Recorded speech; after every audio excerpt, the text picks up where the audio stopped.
I see you.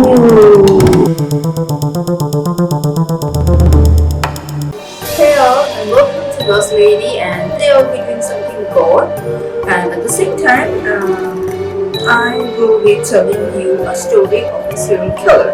Are you ready for it? So here we go. This is a story of the killer has been named the Angel of Death. It was March 1991. There's this child, like 5 months old or something. He was suffering, his name was Paul, and he was suffering from some lung infection, like chest infection kind of thing. Like probably the child probably got the pneumonia or something like that. Okay, he got the pneumonia. His parents took him to a hospital named Grantham District Hospital. Okay. So in Grantham District Hospital, he was admitted to a pediatric department where most childs get admitted. They were like ward number 4. Okay. He got there. The doctors immediately started attending him, and he was doing okay. The doctors told the parents that they should keep him for like another day, like overnight observation, just to see it, just to be precautious, because it's a 5 months old baby. Okay, so they did. The parents left. Like within like a few hours of the child was stabilized, he got worse. The next day, when the parents arrived at the hospital, and it was like the situation was like really chaotic in the ward 4. And why it was so chaotic is because child had a hyperglycemic attack. Hyperglycemic means it's like low of sugar. So like everyone like baffled, even like all the doctors, everyone were like baffled. Like a baby that young cannot have low sugar. Anywho, he was having low sugar, so there was this pediatric consultant, Dr. Jordana. So he gave the baby some glucose shot, and he was fine. Oh, he was fine. God, nothing happened to the baby, but still, the doctors were still thinking like, how can a baby that young can have something like this? It's quite impossible. Anywho, the baby was stable. They decided to keep the baby for like again under observation, because can never be too careful. A few days later, another baby, a 7-week-old baby named Liam Taylor, was the first baby who died in that hospital. Okay, the child came with really minor chest infection, and within like couple of hours of that 7-week baby got admitted, died of chest failure. Okay, 2 weeks later, after the 7-week-old baby Liam Taylor's death, another child was admitted. This child was an 11-year-old boy named Timothy Hardwick. I'm not sure I'm pronouncing the name right. Yeah, okay, Timothy. He was 11-year-old disabled baby. Okay. So he was admitted because there was this some sort of he had like some sort of like leg injury, and he got it like from the school. So he was admitted. So Timothy died on that same day at 6:15 p.m. and he died because of breathing problem. The boy, like that poor disabled boy, he turned blue because he was having problem breathing. And before the doctor could do anything, they even like tried to resuscitate him and everything. The doctor did their best, their level best, but they couldn't saved him, and he died. It was so sad.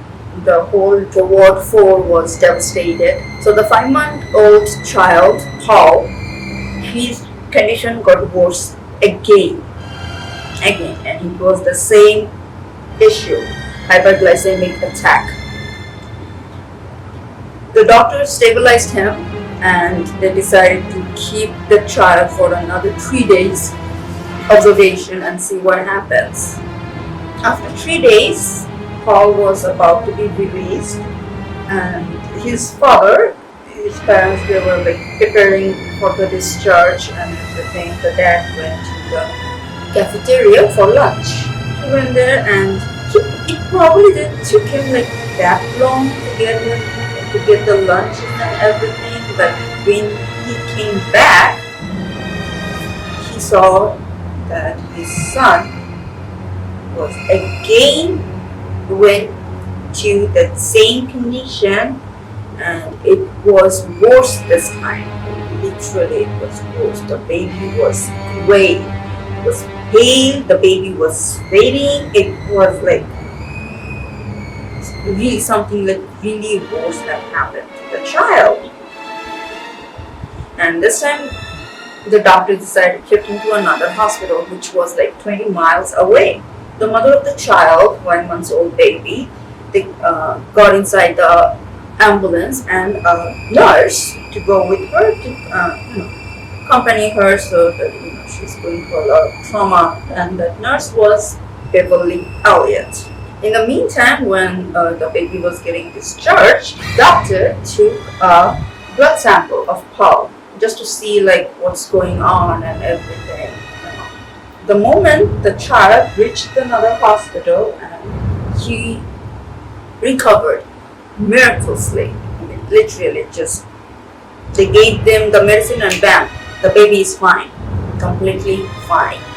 Over the past few weeks, ward number 4 was having terrible problems. A lot of babies that was getting admitted, health will like suspiciously to drop, and they have like already lost 2 childs. They had like 4 cases where the babies went to this acute condition that was really hard for them to operate with, even though like the babies was responding to all the medicines and everything, but something was happening to those babies. No one could tell why was that happening. Let's talk about Beverly Allitt. Beverly Allitt was born on October 4, 1968. She was the second among 4 siblings, and she wasn't exactly pretty, attractive, or like even like having talents or anything. She didn't have anything. Most of her siblings, like they all were somehow they got their attention through their gifts, talents, something, but she never had anything. So she was like completely like from a really early age, she was attention seeker. She need all the attentions all the time, and most of the time through injuries, she will get the attention that she wanted. She would probably like will cut her hands on glasses, getting band-aids, breaking her hands. She was like a very pudgy looking girl. So yeah, the only way for her to get any attention was through injuries and stuff. She grew up in a village called like Corby Glen. It's a very small village, like community town, where like everybody knows everyone. Okay, this is that kind of a place. She didn't have much education. She like failed on 12th grade. After she failed her 11th grade, she befriended this nurse from the Gretham Hospital who helped her to give her all the books and equipment to study so that she can become a nurse. She was probably like 16 years old when she dropped out from 12th grade. While she was studying for her pre-nursing exam, she was working in a pub named Fighting Cock. I mean, I know it sounds hilarious, but yeah, it is what it is. It was called Fighting Cock. Anywho, and while she was working there, she had many boyfriends. God knows how that happened. Anyway, and all of her boyfriends, and none of her relation lasted too long. You know, it never did. So all of her boyfriends had this name for her, Feeble, because she was like always inventing new stories. Doesn't matter how much she lies to get attention, people know what she was saying. People know which one is the truth, which one is the not. Even after all this, she had one boyfriend who stuck with her, really stuck with her, and he was there, and his name was Alex. Beverly, as usual, wasn't good at anything, duh. So she was worse in the relationship as well. She was really abusive towards her boyfriend, Alex. She would beat him, she will humiliate him. Believe it or not, her telling all this, tall tales and seeking attention is actually a medical disorder. It's called Munchausen syndromes, and later on in medical book you will find this as known as fractious syndrome. Yeah, but it's like when people will tell you tall tales about things that didn't happen just to make themselves look important or interesting. Okay, I kind of like finished my first part and I had to eat. Anywho, let's get back with Beverly Allitt. She was in her pre-nursing training and she was in the dorm, and what happened in the dorm is like you will find feces inside the fridge, under the oven, like the cutters will mysteriously go on fire, and a lot of other weird things started happening, but no one suspected poor old Beverly for anything. And she was like always quiet, trying to help everyone around. So yeah, nobody thought like she will do anything like this. She will say anything just to miss classes, and she kind of like missed a lot of classes, like 100 classes. Okay, so but somehow she passed her exam. She wanted to be a children's nurse. The Gresham Hospital didn't want to take her because she was inexperienced. But she somehow whistled her way in, and she got the ward 4 didn't have like much serious patients there. Is like a child is coming with a broken leg or like suffering from pneumonia, diarrhea, all sorts of things. So yeah, it wasn't much of a big deal. So yeah, and there were lack of staff, so she was welcome, very much welcome there. Anywho, when she got it in, mysteriously, children started to have weird failures, mostly like hyperglycemic attacks. So she was again, but still no one suspected her. No one suspected her. Who will suspect poor old Beverly? So there was this 9-week-old baby with a tummy problem. She had like diarrhea, and she was admitted to the hospital, and after treatments and everything, she was feeling okay. The diarrhea had stopped, she stopped vomiting and everything. It was fine. She was about to be released, and that before that she was in the care of Beverly. And within a couple of hours, the baby stopped breathing. She died. Then again, same thing happens with another child. It was a 15-month-old baby who often visited. She was like a regular patient in the hospital, like she had asthma. And this time, this baby, again, when she was put under Beverly's care, died. And she was the first one in the scene telling the doctors that the baby stopped breathing. Yeah.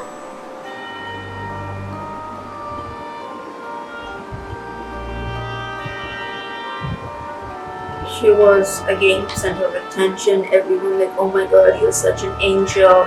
You were always there when a baby is in trouble, blah blah blah. But unfortunately, they couldn't save that baby as well. And now, staffs and doctors, they were like all devastated. I mean, this never happened before. I mean, it's like too many children are dying, suspicious causes, and doctors were running out of theories. I mean, what could have happened? What can cause this?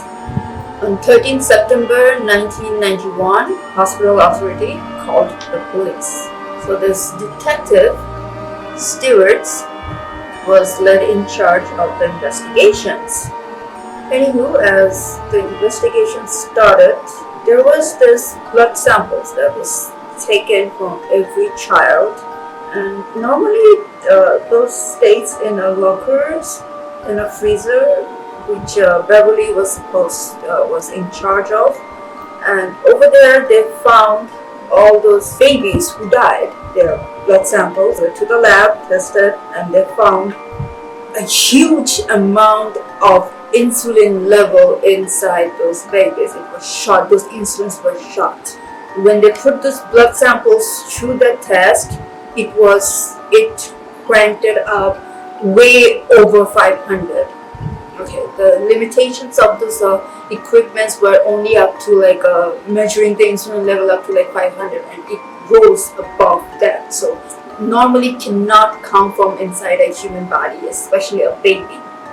They were asking all those doctors, nurses, patients, parents. No one said anything ill about Beverly Allitt, because she was like such an amazing person. Like she takes care of everyone. She is so well spoken, quiet, helping. So yeah, no one suspected her. It was obviously. And she was taken to custody for asking questions, because most of the time when this happened, she was the first in the scenes. And most of these children were under her care. Okay. Detectives took her to the police station for questioning, and they didn't find anything. No evidence. Like, she was just a suspect, like everyone else. That's it, nothing else. But further investigation, they found that she stole a bunch of insulins from the lab, and they found the key in her house. Okay, so this was suspects. Massive suspects. Anywho, the police didn't find much evidence, like nothing rather than that key in being in an apartment, which can be anything. And they didn't find anything suspicious on her either. Her talking, her behavior was so normal. So even though she was the main suspect, but the police let her go. And since she was the main suspect, so she was not able to go back to the hospital to work, and she went to one of her friend's house to live with her friends and her friend's family. And as soon as she left the hospitals, the amount of those children dying in suspicious cases stopped, like completely freaking stopped. At the same time, suspicious activities in her friend's house started. Like there will be bleach in one of her friend's brother's bed, and like she gave some insulin tablets to the dog, and the dog died. Then one day, they were visiting a market, Beverly's friend, and Beverly's friend's little brother. And that is where Beverly's friend's brother collapsed and died. There were too much insulin level in the boy's body. Since the story is almost finished, I'm going to shut up for a while and finish with rest of this everything that is happening here.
Anywho, so this time, police found the pattern, all those glucose, and they took her in custody and they started finding evidence. They like questioned her for like 15 months or 13 or 15 months. So, but in all those times she was in jail waiting for her trial. Not once she pleaded guilty, and like there were like a lot of parents who took her aside because like they couldn't believe that someone like her will do something like this. I mean, she was like always so helpful. She was just a helpful person.